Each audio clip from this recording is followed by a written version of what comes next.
Have you ever caught yourself thinking that your real life will start later? After you finally fix your past, solve all your problems, find the right person, or become a better version of yourself, as if everything you are living through right now is just a rehearsal. Have you ever felt like you are standing on the shore of your own existence, watching your days go by when your mind lives in yesterday's regrets and tomorrow's fantasies, ever quite allowing you to step fully into the only place where anything can actually happen, which is this moment?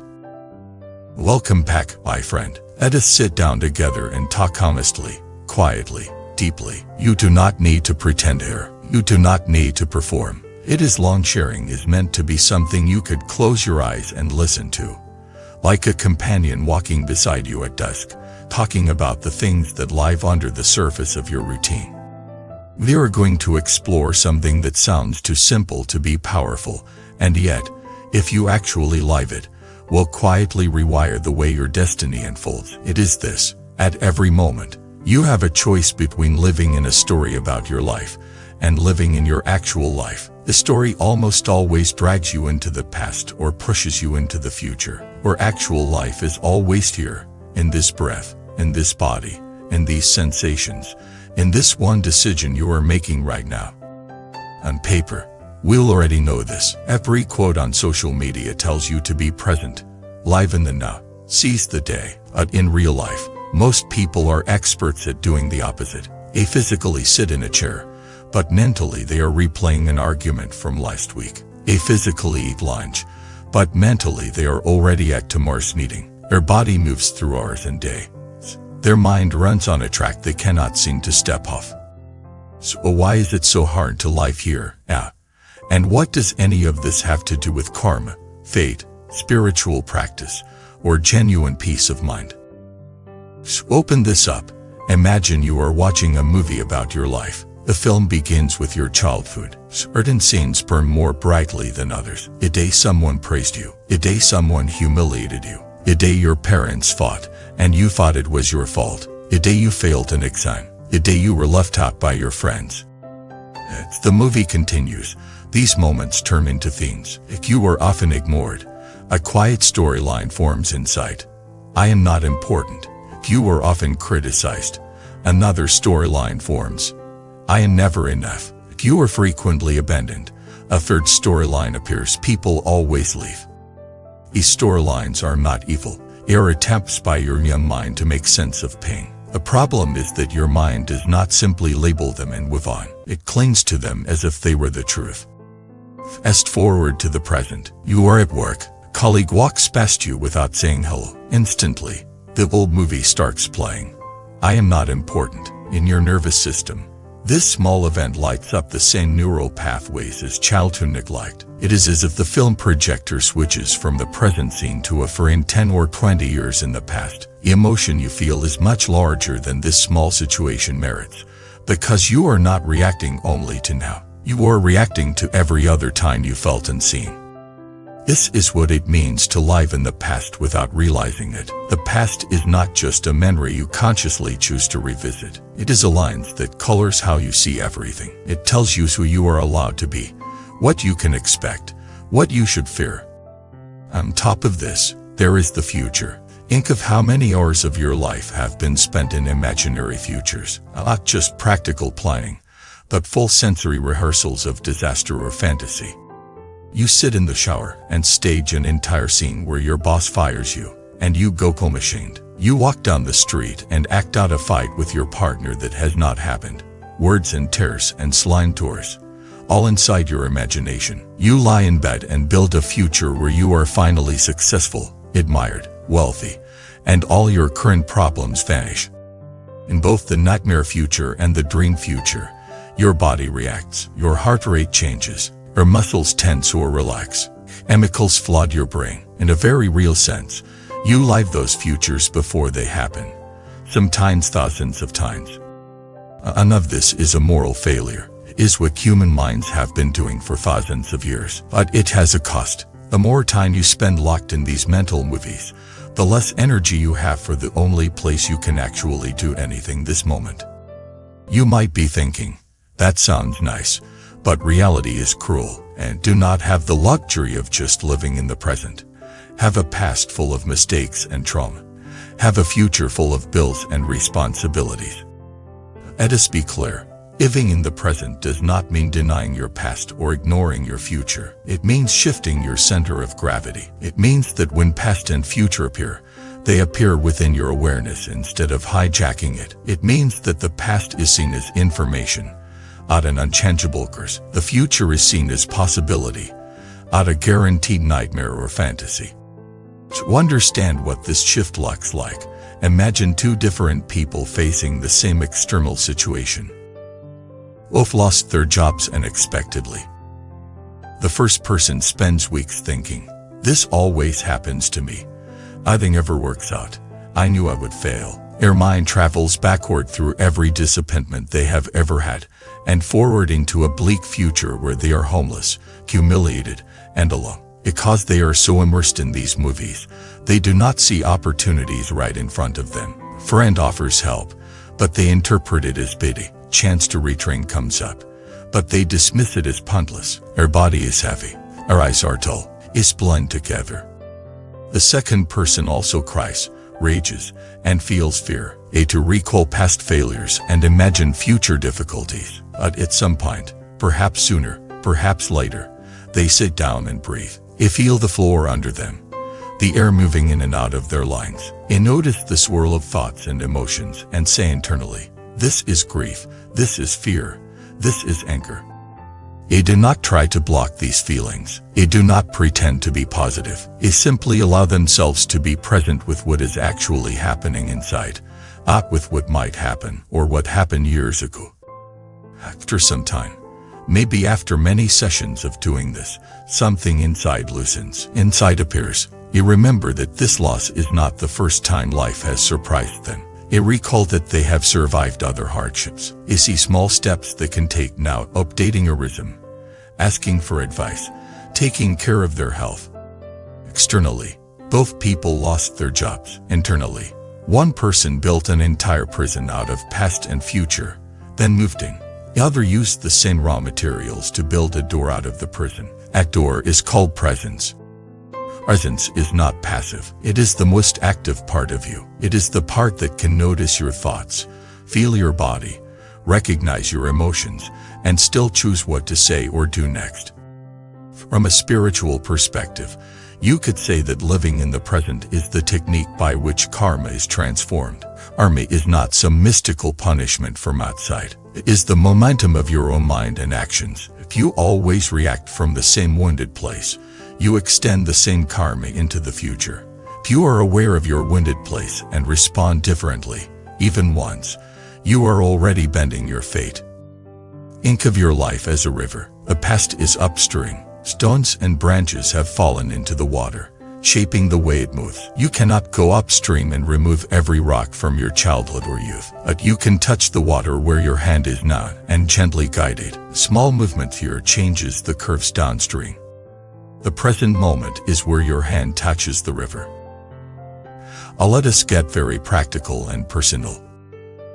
Think about a regret that still hurts you. Maybe you hurt someone you loved. Maybe you wasted an opportunity. Maybe you stayed in something too long or left too quickly. When this regret pops up, what usually happens?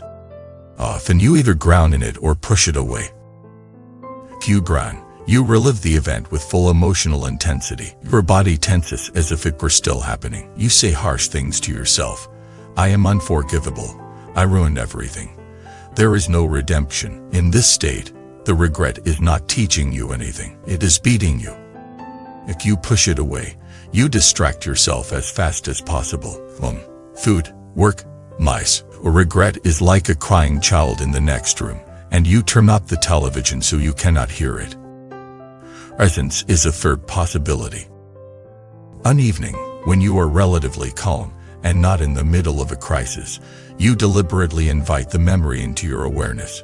You sit somewhere quiet, feel your breath, and then recall the scene, knowing you can pause anytime. As the emotion rises, instead of tightening around it, you try to soften. You might place your hand on your chest or your belly and say internally, "Yes, this hurts. Yes, I did that. Yes, I wish I had done better. You do not argue with the feelings. You do not try to convince yourself that nothing bad happened. You also do not let the mind go wild with labels like monster, failure, hopeless. You stay with the raw experience, the heat in your chest, the ache in your stomach, the tightness in your throat. You breathe with it. After some minutes, something very small but very important may occur. Regret begins to change shape. It is no longer just a club hitting you. It is a teacher. It is showing you clearly the consequences of acting from fear, ignorance, or selfishness. It is giving you the chance to say, from now on, I will try to do differently. That thought, made in the present, is more powerful than hours of beating yourself up. It turns an old karmic knot into a seed of wisdom.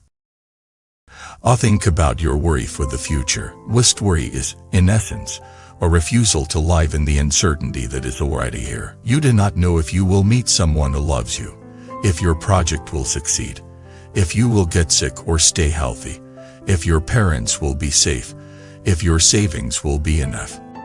Instead of staying with I do not know, the mind rushes to create stories. It imagines the worst outcomes, as if by rehearsing them you could somehow prevent them. But look at your actual experience. Does worrying about an event make you more prepared, or does it train you? Does rehearsing rejection over and over make you more resilient, or does it exhaust your heart before anything has even happened? What would it mean to bring presence to your worry, instead of getting lost in it? It might look like this. You feel the familiar unease in your chest, the restless thoughts about money, health, relationships. Instead of trying to chase them away or follow them deeper, you identify them. Re is here, here is here. And you ask one very simple question. What, in this moment, is actually happening? Not in your imagination, but in your senses. You might be sitting at a desk, with light coming in through the window, a cup of tea cooling beside you, your body held up by a chair. In this exact second, are you being physically attacked? Are you actually losing your job right now? Is a doctor standing in front of you delivering bad news? Very often, the honest answer is no. This does not mean those things could never happen. It means they are not happening now. Worry is about a possible future. The body is in a present that may be relatively safe. At anchoring yourself in sensation, breath, sound, and sight, you remind your nervous system that it does not need to be at maximum alert every moment of the day. From this calmer place, you can still plan, you can still save money, follow medical advice, learn new skills. The difference is that your planning is based on clarity, not panic. Presence turns worry into intelligent precaution instead of endless torment. You might ask, if the present moment is so important, why does it feel so empty sometimes? Why do people reach for distraction whenever they stop moving? Because when you first turn toward the present, you do not encounter a peaceful garden. You encounter everything you have successfully avoided feeling for years. Boredom, loneliness, grief, anger, fatigue. This is why so many of us are terrified of silence. In silence, the inner noise can finally be heard. But remember this, what is felt can be healed. What is never acknowledged rots. You can understand that the discomfort you meet when you first practice presence is a sign that you are finally meeting yourself. It becomes more bearable. It is like cleaning out a room that has been closed for a decade. At first, the dust, cobwebs, and stale air are unpleasant. But as you continue, fresh air can enter. So how do you begin? If you have spent most of your life running through the corridors of past and future, start small. Do not set yourself up for failure by promising to be mindful every minute. Pick one or two activities that you already do, and turn them into practice. For example, brushing your teeth. Tomorrow morning, when you go to the sink, notice your habit. Maybe you usually balance your phone on the counter and scroll while brushing, or you mentally race through your schedule. Instead, just for tomorrow, put the phone aside for 2 minutes. Feel the brush in your hand. Notice the sound of it against your teeth. Pay attention to temperature, taste, smell. Feel the movement of your arm. Thoughts come, and they will. Do not get angry. Simply notice a thought and return to the sensations. You will not become enlightened while brushing your teeth. You will have given your mind 2 minutes of direct contact with reality. Multiply that by hundreds of days, and you begin to understand how the present transforms you. Retake walking. Most of us walk on automatic. Rafitnu. Our mind is elsewhere. This experiment the next time you walk from one room to another. Slow down just a little. Feel the contact of your foot with the floor. Notice the shift of weight. Silently say to yourself, right foot, left foot, right foot, left foot. It might feel awkward at first. You might feel silly, as if you are pretending to be a student in a mindfulness class. That is fine. New habits often feel artificial. Old habits feel natural, even if they are harmful. With time, this kind of walking becomes a refuge. When your thoughts are swirling, you can bring them down into the soles of your feet. This brings us back to destiny. People often ask, can I really change my destiny? Or is everything already written? From the perspective of cause and effect, destiny is not a fixed script you are forced to act out. It is the unfolding of countless causes and conditions, some of which you created long ago, some of which you are creating right now. You cannot change where you were born, who your parents were, what happened to you as a child. But you can change how you respond to those facts today. Every time you choose presence over autopilot, you are altering the way your past influences your future. The same old trigger appears, but you do not react in exactly the same old way. That small difference may prevent you from saying something you cannot take back, from making a decision that repeats an old mistake, from collapsing into a familiar despair. The more often you choose in this new way, the more your life will diverge from the old track. Think of a train leaving the station. A tiny change in the track near the station. Send it to a different city hours later. The present moment is that switch in the track. None of this is about perfection. You will forget the present. You will get lost in past and future. You will wake up in the middle of a spiral of thought and realize you have been gone for half an hour. That is not failure. That is practice. Each time you wake up again, you strengthen the muscle of awareness. Each time you return to your breath, your body, your senses, you are signaling to your mind that you value reality over fantasy, truth over story. Over months and years, this repeated waking up becomes a way of being. You become someone who, even when shaken, can find their footing more quickly. Someone who can hold their own pain with more kindness and see others' pain with more understanding. You might not notice the change day by day, but perhaps one day you find yourself in a situation that would once have destroyed you. And you notice that while it hurts, you are not collapsing. Part of you is stable. Part of you is watching with clarity and compassion. That part is the fruit of all the small present moments you have cultivated. Ascend by imagining a simple scene. You are sitting at a table. In front of you is a cup of water. Room is quiet. For once, there is nothing urgent you must do in the next 2 minutes. You pick up the cup. Feel the weight of it in your hand. See the light reflecting off the surface. Notice the movement of your arm. As you bring the cup to your lips, you feel the coolness of the water enter your mouth, the way your throat responds, the way your body receives it. For those few seconds, you are not regretting last year or fearing next year. You are living. Someone could look inside your mind in that moment.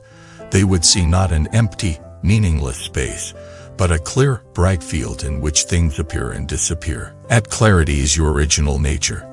Past and future are waves on its surface. The more often you drink in this way, walk in this way, breathe in this way, the more that clarity becomes familiar. And the more familiar it becomes, the less power your old stories have over you. So if you are listening to this and thinking, my life feels like it is already half gone, my regrets are heavy, my future feels uncertain, please hear this. You have not missed your chance. Your real life is not waiting for you in some perfect future. It is here, in the imperfect present. It is not hiding at the end of a long list of achievements. It is available in this single breath, this single step, This single act of honesty with yourself. From now on, whenever you remember, let that be enough. You do not need to fix your whole past in one day. You do not need to guarantee your whole future in one plan. You only need to come back, again and again, to this living moment, and meet it with as much awareness, kindness, and courage as you can. That is how the present rewrites destiny, not in one dramatic leap, but in countless tiny choices that add up to a life. If this long sharing resonated with you, if it helps you feel even a little more grounded in your own life, I invite you to carry one simple practice into the days ahead. Choose 3 times each day to truly come back. When you wake up, before one meal, and before you sleep. In each of those moments, take 3 conscious breaths and quietly say to yourself, I am here. And watch, over weeks and months, how those simple breaths begin to open space inside you, soften old knots, and gently guide your life in a new direction. Every person carries a certain energy. Your focus, your dreams, your purpose. Bracelet is a physical reminder of that energy. Symbol you wear daily. That pushes you to stay grounded, balanced, and aligned. If one of the bracelets caught your eye, you can order it through the link in the description. And check more powerful styles on our homepage store. Choose the one that strengthens your journey.